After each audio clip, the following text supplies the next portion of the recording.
once again, back once again, back once again, back once again, back once again with a beat. Let the bass kick. This is the Wisdom in All Things podcast. I'm Scott. You may be thinking, especially if you're new to the podcast, welcome. Really, wisdom in all things? The thing is, I was going to call it wisdom in one thing and then quickly realized how unappealing that might be. Really, wisdom in one thing. Then it was wisdom in three things. And of course, that would leave people asking, why not wisdom in some of the things that I like to have wisdom in? So to make everybody happy, I decided on wisdom in all things, which makes sense because what we cover together is in fact dealing with the mind, body, and soul, which pretty much covers everything. So there you go. On today's episode, the 10 Commandments, how our lives are to be distinct. There really are two sides to command. Joe Rigney, president of Bethlehem College and Seminary, says, though most of the commandments are given in the form of a negative, you shall not, each commandment should be understood to have both a negative and a positive dimension, something it forbids and something it requires.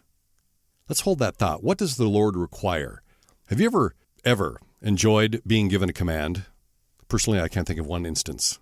When it happens, I immediately recall the angry coaches from my past. There's a lot of commanding of everyone on just about everything. Stop, go, faster. What were you thinking? In addition to the angry coaches, and isn't that a requirement for being a coach? There was my exasperated parents. Again, mostly my fault, but another good opportunity for me to be commanded. I'm not sure if a command is harder to receive because I was caught acting in a way that required somebody to respond like that to me, or that being given command to do something means that there is a commander, and I'm not it. It might be that the Israelites were feeling a little bit of both. At one point, it was necessary that Moses, on behalf of Yahweh, present them with the 10 Commandments. Maybe it was the timing of when they were handed down, but it is so easy to assume that they're just a list of what we should do and shouldn't do. However, that would be unfortunate because it would mean missing how it reflects God himself. Kevin DeYoung, he's the senior pastor of Christ Covenant Church. He's a council member of the Gospel Coalition. He says this, the commandments not only show us what God wants, they show us what God is like. They say something about his honor and his worth and his majesty. They tell us what matters to God. As Joe Rigney highlighted earlier, along with a negative, there is a positive. And looking at that positive will help us understand what it is God intended for us to do with the 10 Commandments. What does the Lord require? That we live with distinction. You can almost argue that the 10 Commandments are the means to fulfilling what the Lord requires of us, to do justice, love kindness, walk humbly with him. Micah 6:8. Well, I loathe checklists, and if you listen to the podcast, well, at all, you'll know that we can't formulate how we're to live per se, or certainly how we should follow and please God. But I do find that framing things properly can be very helpful. Here's how I see the positive side of the 10 Commandments, providing us a framework for living out the character of God. Why? Because our world, and the United States of America in particular, need to see it. They need to be confronted with it in truth and love. So what follows is this helpful framework. In front of the commandment, I put the positive application that we can recite in our quiet times, if not at the start of each day.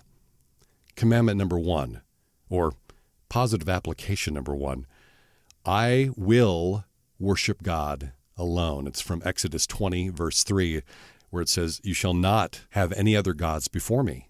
There is nothing else, and no one else worthy of our worship. Worship can be a tricky thing. We can begin to appreciate something a little too much and elevate it to a level of reverence and adoration that should only be reserved for God.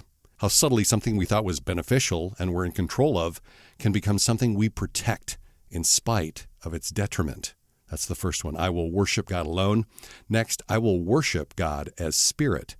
Exodus 20, verse 4, you shall not make for yourself a carved image. No thing can represent God. Therefore, there's no alternative but to worship him as spirit.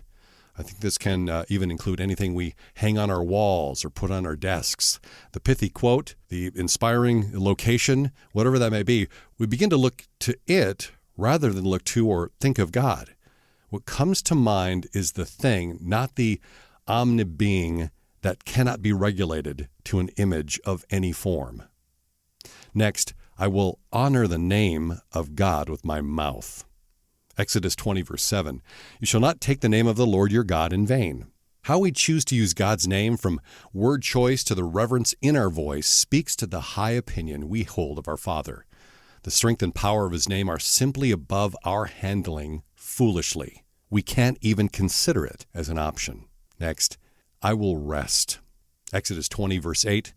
Remember the Sabbath day to keep it holy. This is a unique and purposeful rest. I've blogged and there's a podcast about that as well if you want to go to wisdominallthings.com and look that up.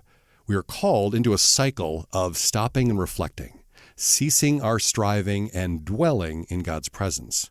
In one way, it's a yoke check in that we reflect on whether or not we are under Jesus' light and easy yoke or the burdensome, overwhelming, heavy yoke of this world. Next, I will respect and obey authorities.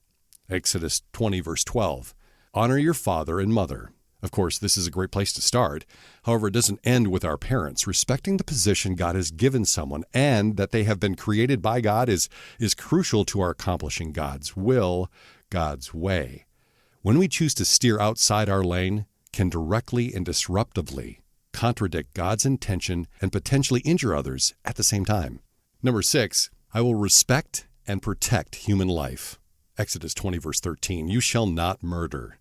While we are to respect and obey those who are over us, we are also expected to care for and protect innocent, vulnerable, and the defenseless. Neither our words nor our actions should be lethal, and we are to put ourselves in front of those needing protection.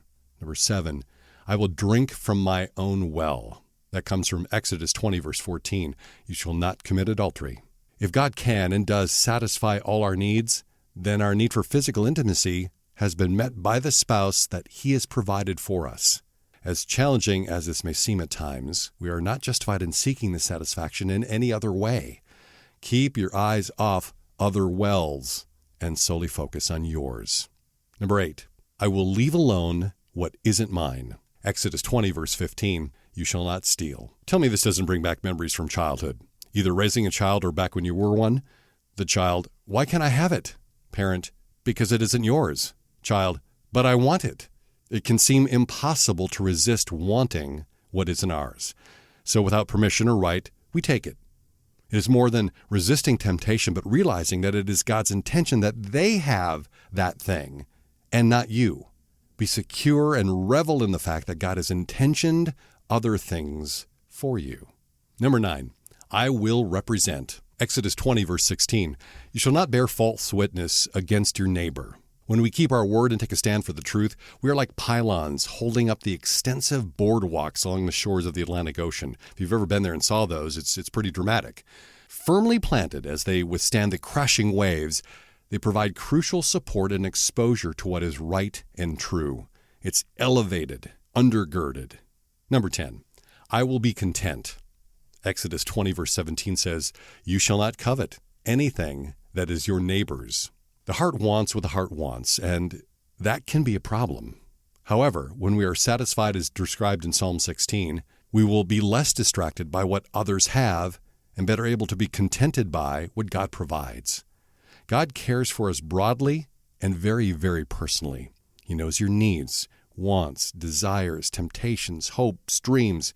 We can rest assured that He will provide what we need when we need it. I hope this positive framework can put the perspective on the 10 Commandments as we understand them in a way that will help us live distinctly. Our lives will be distinct and reflect the character of God when we abide by the 10 Commandments. Our code, our creed, should be to abide by that which reveals the great commander. It isn't just meant for our sakes, but the purpose He has for our lives. If you want a transcript of this podcast, go to wisdominallthings.com. Well, it's a blog post. Just search by the title of this particular podcast. You'll also find quotes, articles, and other resources to help you better understand and apply wisdom in all things. Go to wisdominallthings.com.